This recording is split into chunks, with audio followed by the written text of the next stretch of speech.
네, 우리는 아브라함이 이제 죽고 성경이 이삭의 이야기를 시작하는 것을 보았습니다. 근데 이삭의 이야기를 시작할 때 성경은 누구의 이야기를 잠시 꺼내 놓냐면 야곱과 에서의 이야기를 잠시 꺼내 놓았습니다. 에서는 이삭의 아들 그 장자 에서는 장자의 명분이 가지고 있는 그 가치를 제대로 이해하지 못하고 있었습니다.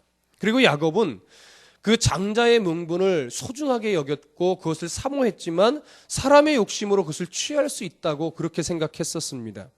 그러나 우리가 살펴봐서 알고 있다시피 아브라함 가문의 이 자손들에게 있어서 장자의 명분은 영적인 계보를 이어가는 하나님의 그 작정하심과 맞물려 있습니다. 그렇기 때문에 철저하게 하나님의 선택, 그리고 하나님이 작정하신 때, 그리고 하나님의 인도하심으로 그 영적인 장자권이 이어져 내려가는 것이지 사람의 어떠함 때문에 그것이 취해지고 또 빼앗기고 하는 것이 아니라는 것을 우리는 저번에 살펴보았습니다. 야곱은 바로 이런 은혜를 받은 자이기 때문에 더욱더 하나님의 손에 붙들려서 다듬어져야 하는 그런 인물이었습니다. 그렇기 때문에 더욱더 부모가 자식들에게 하나님의 뜻이 무엇이고 우리 가문이 하나님의 뜻 가운데 어떻게 살아가야 되는지를 분명하고 바르게 가르쳐 내려갔어야만 합니다. 그런데 놀라운 것은 뭐냐면 아브라함의 그 믿음의 후손, 언약의 후손인 이삭이 이러한 가르침을 아버지에게 받았던 가르침을 후손에게 특히 야곱과 에서에게 바르게 가르치면서 언약의 후손으로서의 대를 계속 이어가게 했어야 되는데 이런 하나님의 작정하심을 가슴속에 바르게 새기지 못하고 앞에서 우리가 나눴던 본문에서는 야곱과 에서를 뭐 했어요? 편애하는, 하나님의 뜻을 염두에 두지 못하고 인간적인 애정을 가지고 편애하는 그런 이삭의 모습을 살펴보았습니다. 그러면서 에서가 사냥해 주는 그 요리, 그 사냥해서 가지고 온 고기 짐승을 가지고 요리해 주는 그 별미가 좋아서 에서를 사랑했던 그런 이삭의 모습을 우리가 살펴보았었는데 바로 이런 이삭의 연약함, 인간적인 연약함을 성경이 드러내놓고 있는 것입니다. 근데 오늘 본문은 다시 이제 이삭의 이야기로 들어가는데 오늘 본문에서도 여실하게 이삭의 연약한 그런 존재됨을 성경은 아주 숨기지 않고 가감없이 드러내고 있는 그런 모습을 보게 됩니다. 26절 우리가 읽은 26장 1절에서부터 11절의 내용을 보면 저자는 마치 아브라함에게 있었던 사건과 지금 이삭에게 일어나는 사건 중에 두 가지 아주 중요한 사건을 비교하듯이 기록을 하고 있습니다. 첫 번째 비교하는 내용은 뭐냐면 기근이 들었을 때 그 기근을 피해서 애굽으로 내려가는 하나의 모습을 비교합니다. 또 하나는 그랄 지역의 왕이었던 아비멜렉 왕을 만나서 그 관계 속에서 일어나는 하나의 일을 또 비교하고 있습니다. 그랄 지역의 왕 아비멜렉과의 관계된 일은 뭐였어요? 자기 아내를 누이라고 속이는 그런 사건이었죠. 이 두 가지 사건을 성경이 비교하면서 기록하고 있는데 그 의미들을 오늘 우리가 살펴보면서 이삭의 연약함, 그러나 하나님의 그 포기하지 않는 그 사랑을 우리가 오늘 살펴보려고 합니다. 26장 1절부터 5절까지의 내용을 여러분 좀 기억에 더듬으면서 우리가 오늘 말씀을 들어야 되는데요. 1절부터 5절까지의 내용은 또 흉년이 들었다라고 하는 내용입니다. 어느 때처럼요? 창세기 20장에서 아브라함 때에 크나큰 흉년이 들었습니다. 여느 때와는 달리 아주 큰 흉년이 들었는데 그때와 비슷한 흉년이 오늘 지금 27장에서 이삭의 때에도 흉년이 들었다라고 하는 겁니다. 그래서 이삭도 아버지 아브라함처럼 그 흉년을 이겨내기 위해서 어디로 가고 있었냐면 애굽으로 가고 있었던 거예요.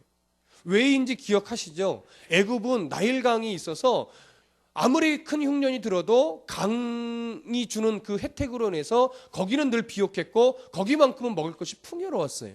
그랬던 땅이기 때문에 애굽으로 이 식솔들을 살리기 위해서 이삭도 내려가고 있는 중입니다. 근데 내려가고 있는 도중에 어디를 만나요? 그랄 지역을 지나가는 거예요.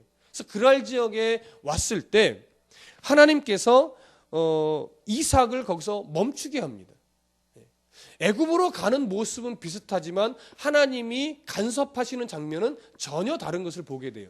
어떠한 차이가 있었죠? 20장에서 아브라함이 애굽으로 내려갈 때는 하나님이 그 길을 막지 않았어요. 그냥 애굽으로 들어가서 애굽에서 여러 일을 겪었습니다. 그런데 오늘 애굽으로 내려가고 있는 이삭에게는 하나님 어떻게 하셨죠? 중간에 나타나셨어요. 그래서 그 길을 막았어요. 그래서 네가 애굽으로 내려가지 말아라. 네가 내려가지 말고 내가 지시하는 땅에 네가 머물면 내가 너에게 아브라함에게 약속했던 그 복을 다 주겠다. 이렇게 하면서 그의 발걸음을 직접 하나님이 막으셨던 거예요. 이러한 차이가 있습니다. 그래서 하나님께서는 아브라함과 이삭을 만지시는 큰 방향성은 같아요. 목적지는 같은데 만지시는 이유가 다르기 때문에 오늘 만지시는 방법이 다른 겁니다. 그래서 이것을 똑같은 사건으로 이해하시면 안 됩니다. 하나님이 비교해서 기록하신 이유가 있을 겁니다. 자, 그러면 창세기 20장에서 하나님이 아브라함이 애굽으로 넘어갈 때에, 기근을 피해서 애굽으로 갈 때에 막지 않았던 이유가 뭐였죠? 여러분 기억하십니까? 하나님이 애굽으로 가는 아브라함을 막지 않고 그냥 들어가게 하셨어요. 그리고 들어가서도 애굽 왕과의 관계 속에서 자기 아내를 누이라고 속이는 장면에서도 아브라함을 절대 책망하지 않았습니다. 오히려 책망받을 사람은 아브라함임에도 불구하고 바로 왕을 책망하고 아브라함은 책망하지 않고 오히려 거기서 또 부와 여러 가지 재산을 늘려서 나오게끔 그렇게 만드실 정도였어요. 이유는 뭐였죠? 아직 아브라함의 신앙이 초보 신앙이었기 때문에 그렇습니다. 우르에서 불러내고 하란에서 불러낼 때 아직 아브라함의 신앙은 초보 신앙이어서 하나님이 누구신지 정확하게 몰랐고 하나님이 자신을 얼마나 사랑하시는지 그 크기와 넓이도 아직 정확하게 깨닫지 못했던 때였어요. 그래서 하나님은 그래 네가 애굽으로 지금 가면 그곳에서 내가 너를 얼마나 사랑하는지 내가 그것을 경험케 해주리라. 그 마음을 가지고 막지 않으셨던 거예요. 그래서 애굽에 있었던 여러 일련의 사건들을 통해서 하나님이 아브라함을 얼마나 사랑하시는지 그것을 경험케 하시고 보게 만드셨던 것입니다. 그러나 지금 이삭은 달라요. 초보적인 신앙의 단계가 아니에요. 이미도 믿음의 가문에서 태어났습니다. 그리고 아브라함이 100세에 이삭을 낳고 또 모리아산에서 이삭을 바침으로 그 신앙이 최고의 신앙까지 하나님이 원하시는 대로 끌어올려 놓으셨어요. 그러면서 아브라함에게 늘 강조하셨던 게 뭐예요? 내가 너와 언약을 맺었지만 너와 네 후손과 똑같이 언약을 맺는 것이다. 너는 네 후손에게 나의 법도와 공의와 도를 지킬 수 있도록 뭐하라고요? 가르치라고 이미 명하셨어요. 그러니 아브라함이 이삭을 나놓고서 그냥 네 맘대로 커라 라고 놔뒀겠습니까? 어떤 하나님인지 자신을 우르에서 불러내고 하란에서 불러내서 가나안 땅 약속의 땅으로 들어가게 만드셨던 그 하나님이 100세의 이삭을 낳게 하신 그 하나님이 어떤 하나님이셨는지를 계속 가르쳤을 거예요. 그래서 하나님의 법을 떠나서는 안 되고 하나님의 뜻을 순종하며 살아가야 된다는 것을 가르쳐 왔을 거라는 거예요.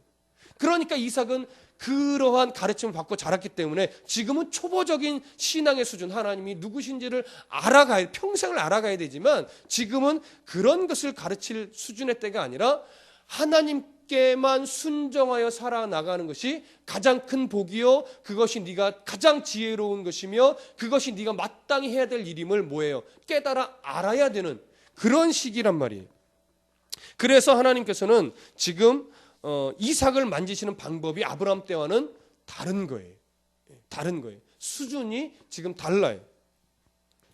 만약에 이삭이 애굽으로 그냥 갔다면 이삭은 무엇을 배우게 될까요? 애굽이 갖고 있는 풍요가 애굽이 섬기는 우상에게부터 온 것이라고 하는 잘못된 사상이 그의 마음 안에 뭐 할 수 있어요? 스며 들어갈 수 있어요. 애굽은 풍요로웠습니다. 나일강이 주는 혜택을 받아서 너무나 풍요로웠어요. 그런데 애굽 사람들은 그 풍요가 어디서부터 왔다고 생각해요?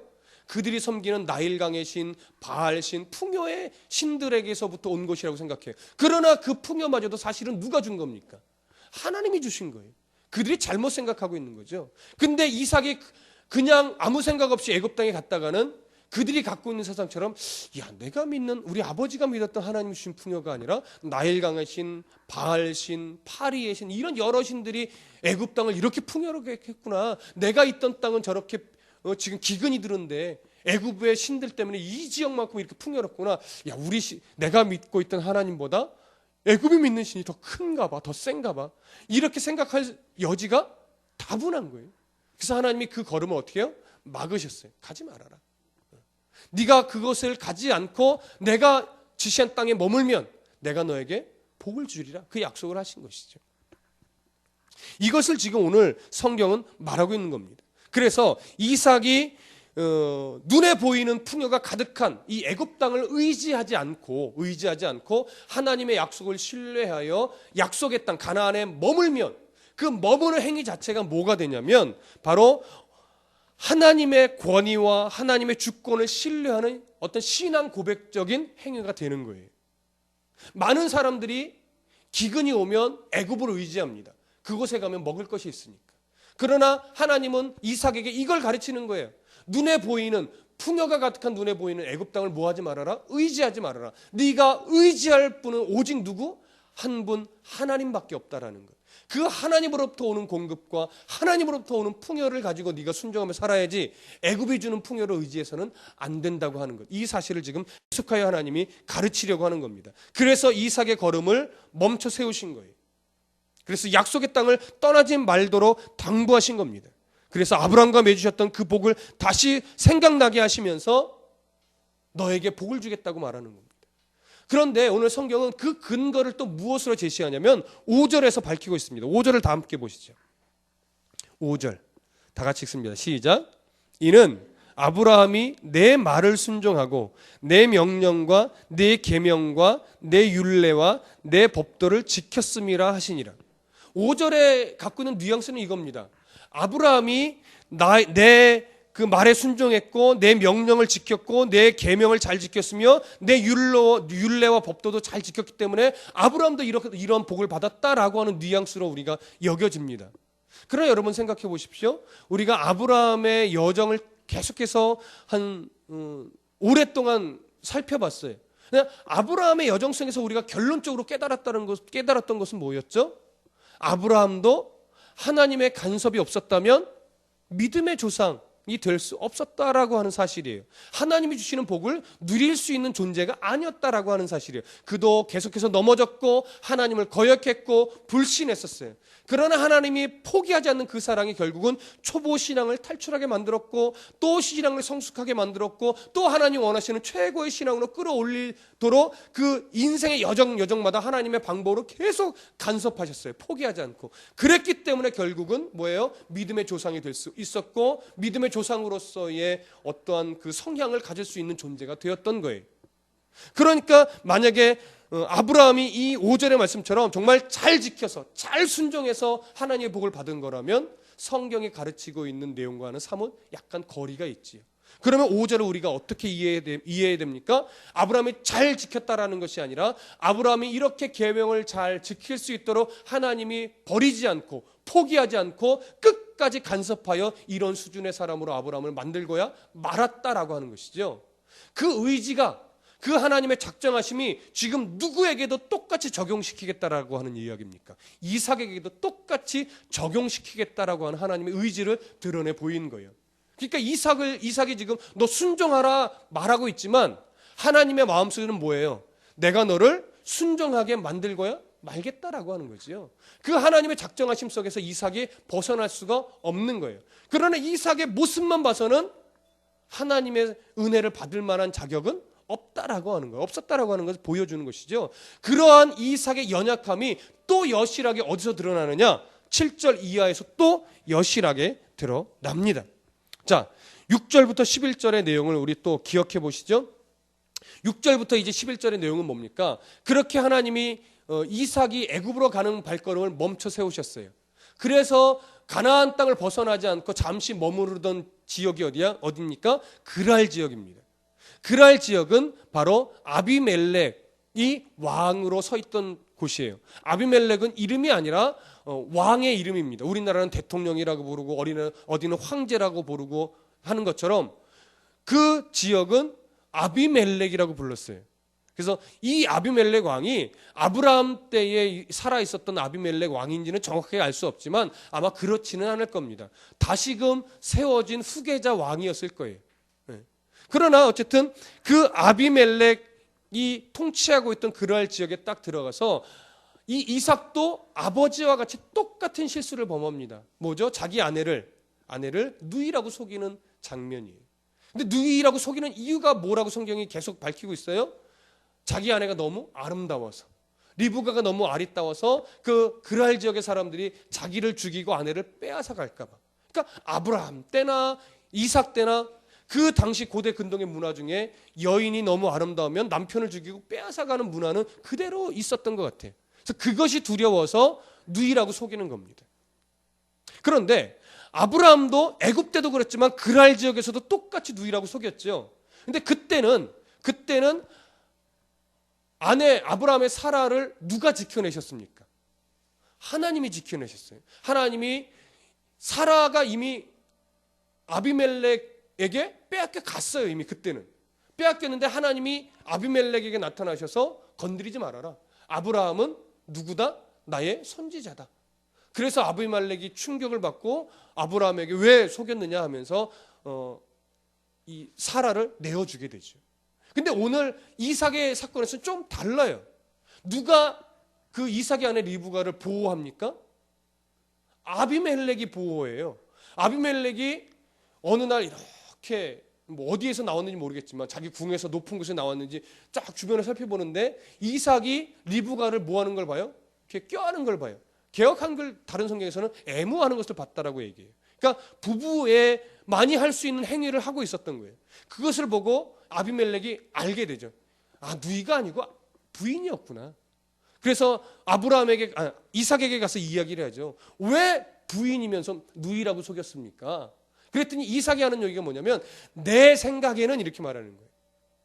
이게 아브라함의 연약함이에요. 내 생각에는 내 아내가 너무 이쁘니까 누이라고 속이지 않으면 많은 사람이 나를 죽일까 봐 겁이 나서 내가 속인 겁니다.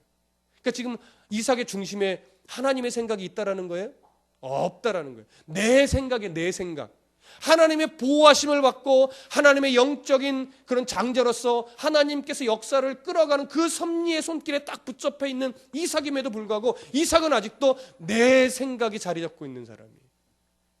내 생각에 에서의 별미가 좋으니까 하나님께서 이미 복중에서 야곱을 선택한 걸 알고 있었음에도 불구하고 야곱을 가르치고 영적인 장자가 될 수 있도록 하나님의 뜻을 가르치지 않고 뭐 했어요? 에서를 사랑했어요. 자기 생각으로.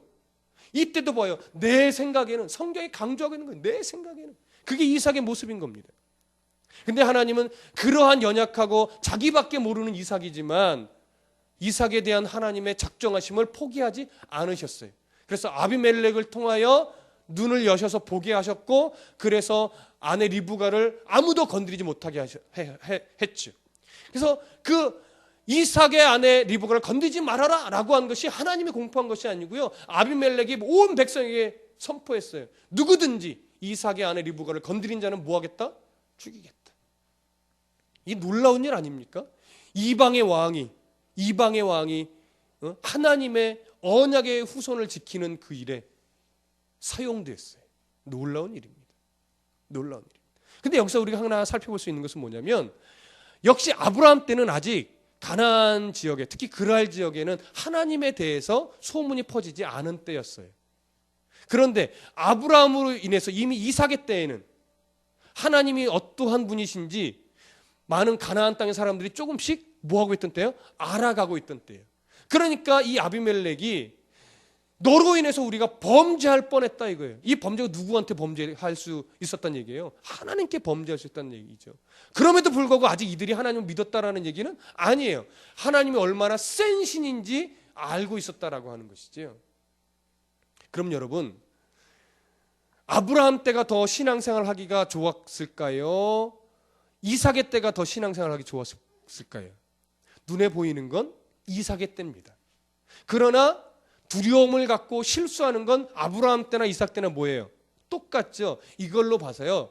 다른 시각으로 보면 신앙생활하기 편한 시대는 없어요. 네. 우리가 인간적인 생각에 옛날보다 지금이 신앙생활하기 더 좋아. 일제시대보다 오늘날이 사실 신앙생활이 더 좋지 않아. 이렇게 말을 할 수는 있어요. 실제로 그렇기도 하고요. 그러나 신앙생활하기 좋은 시대는 없습니다. 왠지 아십니까? 그때나 지금이나 우리가 갖고 있는 본성은 똑같기 때문에. 여전히 신앙생활은 어려워요. 왜? 내가 내 힘으로 내 죄성을 이겨낼 수 없기 때문에. 예전이나 지금이나 하나님의 간섭이 없으면 우리는 하나님을 떠날 수밖에 없고 하나님을 거역할 수밖에 없고 하나님 뜻을 순종할 수 없는 존재인 것은 똑같아요. 그러니까 신앙생활하기 편안한 시대는 솔직하게 없는 거예요. 우리가 우리의 본성을 이겨낼 힘이 없기 때문에. 그렇기 때문에 여전히 신앙생활은 예전에도 어렵고 지금도 어렵고 앞으로도 어려울 겁니다. 시대가 거듭하면 더 힘들다고요? 아니요. 똑같이 힘들어요. 똑같이 힘들어요. 하나님의 말씀을 더 가슴 깊이 새겨서 그 뜻에 순종하려고 애쓰지 않는 이상 늘 힘든 거예요. 늘 힘든 거예요. 아브라함 때도 힘들었고 이삭 때도 힘들었습니다. 오늘도 힘듭니다. 그러나 그럼에도 불구하고 하나님은 하나님의 백성들을 포기하지 않는다고 하는 사실을 오늘 우리에게 보여주는 겁니다. 그러니까 왜 또 비슷해 보이는 이 사건을 성경이 또 기록합니까? 이삭도, 언약의 후손인 이삭도 아브라함이 그랬던 것처럼 하나님이 간섭해 주시고 보호해 주시고 사랑의 손길로 늘 붙잡아 주시지 않으면 이삭도 별 수 없는 존재라고 하는 것을 보여주는 거예요. 오늘날 우리들도 똑같습니다. 하나님이 우리에게 은혜의 손길을 펼쳐서 계속해서 하나님의 백성으로서 하나님의 예배자로서 걸어가도록 간섭해 주시지 않으면 우리도 별 수 없이 하나님과 관계없이 그냥 세상의 가치관을 따라 온갖 욕심을 다 부리고 탐심 가득한 채로 살아갈 수밖에 없는 연약한 존재라고 하는 거예요.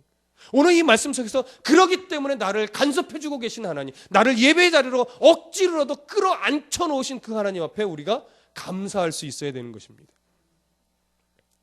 원칙적으로 아브라함이든 이삭이든 야곱이든 하나님의 법을 온전하게 순종해야 약속된 복을 받는 것입니다. 원칙적으로는. 그러나 하나님은 아브라함과 언약을 맺을 때부터 우리의 연약함을 너무나 잘 알고 계시기 때문에 언약을 쌍방간에 맺지 않으시고 일방적인 언약을 맺으셨어요.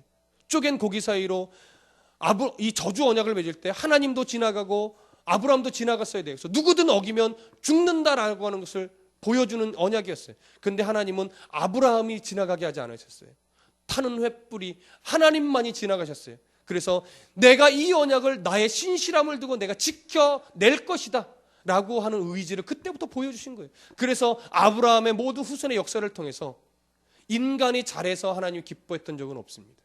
하나님이 인간을 포기하지 않고 끝까지 사람의 매를 대고 인생의 채찍을 대서 결국 하나님께로 돌아오게 만드신 역사만 있는 거예요. 그 역사함이 온전하게 성취된 때가 언제냐? 바로 예수 그리스도의 때인 것입니다. 그때 이삭이 온전해질 수 있었던 것도 결국은 그때는 완전하지 않았어요. 어느 때 완전해졌어요? 예수 그리스도가 십자가에 달려 죽으시고 부활하신 이 사건을 통해서 이삭도 비로소 온전해졌던 거예요. 예수님이 죽지 않으셨으면 이삭도 아직 불완전한 상태였던 거예요. 그러나 하나님이신 그리고 참 인간이신 예수님이, 죄 없으신 예수님이 죽고 살아나신 이 부활의 사건으로 말미암아 과거의 후손들까지도, 우리에게는 선조지만 그들까지도 뭐예요? 완전해졌던 거예요. 마찬가지로 우리들까지도 예수 그리스도로 인해 완전해지는 거예요. 앞으로 우리의 후손들도 누구로 인해 완전해지는 거예요? 예수 그리스도로 인해 완전해지는 겁니다.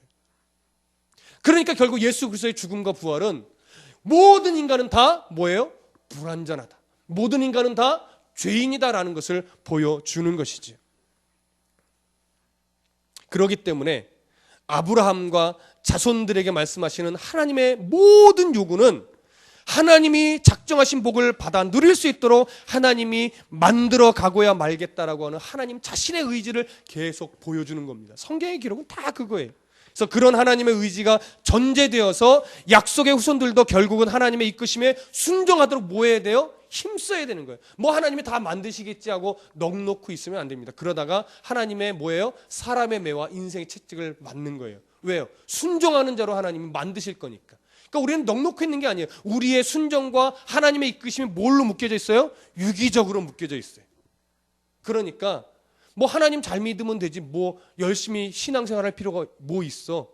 그냥 예배만 잘 드리면 되지 않아 라고 말하지만 그 사람은 아직 하나님이 주시는 사람의 매와 인생의 채찍을 뭐한 사람이에요? 덜 맞은 사람이에요. 제대로 맞아본 사람은 하나님을 섬김에 있어서 어떤 외형적인 형식도 결코 소홀히 하지 않습니다. 그러나 외형적으로 잘한다고 해서 신앙이 깊은 것도 아니에요. 왜요? 다 유기적으로 묶여있기 때문에. 그래서 무엇을 통해서 그 사람의 신앙이 깊은지 알 수 있습니까? 결국은 성경에서 말하고 있는 성령의 열매가 가지고 있는 흔적들, 우리들의 신앙의 행위에, 우리의 그리스도인답게 살아가는 삶의 모든 구석구석의 흔적 속에 뭐가 있는지 봐야 돼요. 바로 성령이 맺어가시는 그 열매의 흔적들이 있는가 봐야 되는 겁니다. 그러면 우리의 삶이 하나님께 붙잡힌 거룩한 삶을 살아가고 있구나, 이것을 알 수 있는 겁니다. 김서택 목사님께서는 이런 말씀을 하셨습니다. 내가 들은 말씀에 고난의 도장이 찍혀야 합니다. 고난의 도장이 찍히지 않은 설교는 어디까지나 가설이지 자기 신앙이 아닙니다. 오늘날 사람들은 훌륭한 목사님들의 설교를 듣고 즐기면서 마치 그것이 자기 신앙이 된 것처럼 생각하고 있지만, 고난이라는 도장이 찍히지 않은 신앙은 전부 가식입니다. 이렇게 말씀하셨어요. 저는 정말 옳은 말씀이라고 생각합니다. 우리는 설교의 홍수 속에서 살아가고 있습니다. 그래서 귀만 즐거운 신앙생활을 하고 있는 사람들이 참 많습니다. 거기서 들은 신앙을 가지고 내 삶에서 그 말씀대로 순종하려고 하는 이 싸움을 싸워가다 보면 고난이 안 올 수가 없습니다. 어려움을 느끼지 않을 수가 없어요. 와, 나의 신앙생활은 왜 이렇게 늘 형통하고 평안한가라고 말하는 것은요, 사실 거의 99% 다 잘못된 신앙생활을 하고 있기 때문에 그래요. 좀 보이려고 하는 신앙, 폼나는 신앙생활을 하려고 하다 보면 그렇게 될 수 있어요. 그러나 바른 신앙생활을 하려고 하면요, 그리스도인답게 정말 세상 속에서 바르게 살려고 하다 보면 부딪히는 것 투성입니다. 내가 욕심을 끊어낼 것 투성이에요. 내 가식적인 내 욕심, 내 탐욕이 계속 보일 수밖에 없어요. 그것을 끊어내야만 하는데 어찌 고난이 안 옵니까? 어찌 어려움을 안 느낍니까? 그러나 어려움을 느끼고 고난을 느낀다는 것은 뭐냐면, 내가 그리스도인답게 살려고 몸부림치고 있구나 라고 하는 것이 하나의 증거인 겁니다. 그래서 오늘 아브라함 때와는 조금 다른 모습이지만, 왜 하나님이 이삭에게도 이런 고난을 주며 이런 어려움을 주면서 이삭을 만지셨는가? 그의 가식적인 신앙을 어떻게 하기 위해서요? 버리게 만들기 위해서. 그래서 하나님이 원하시는 순종의 삶을 살아가기 위해서 하나님이 그런 고난이라는 도장을 이삭에게도 찍게 만드는 겁니다. 우리가 앞으로 보게 될 야곱의 인생은요, 더 처절해요. 고난이라는 도장을 더 많이 찍게 만드셨어요. 그러면서 결국은 그에게 하나님이 얼마만큼 야곱을 사랑하는지 더 깊고 더 넓게 깨닫게 하셨죠. 오늘 우리에게 고난을 주시는 이유도 똑같습니다. 가식적인 신앙생활을 벗어버리고 정말로 하나님이 나를 얼마나 사랑하시고 내게 하나님이 원하시는 복을 얼마나 주기를 원하시는지 그 하나님을 깨달아 알라라는 거예요. 그래서 여러분, 고난이 올 때 하나님께 이렇게 항변할 수 있습니다. 왜 하나님, 내가 이렇게 신앙생활 잘하고 있는데 왜 꼭 이런 고난이 내게만 와야 됩니까? 라고 항변할 수 있어요. 그러나 그때 한번 멀찌감치 나를 바라보면서 하나님 앞에 다 내 자신을 봐보세요. 그러면 하나님이 내 가슴속에 이런 음성을 주실 겁니다. 몰라서 묻니? 네 속마음을 잘 들여다봐봐. 왜 그런 고난을 받는지 너 모르니? 너 알걸? 말씀에 비춰서 네 정말 아무도 모르는 네 마음속 한켠에 있는 그 인간적인 탐욕과 욕심을 한번 들여다봐봐. 그 고난을 왜 주는지 아직도 모르겠니? 하나님 그런 음성을 주실 겁니다.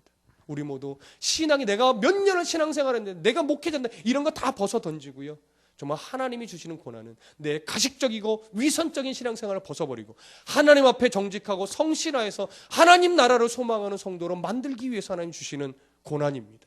고난이라는 도장이 찍히는 성도만이 정말 성숙한 성도의 길을 들어갈 수 있게 될 것입니다. 이러한 복을 누리시기를 간절히 소원합니다.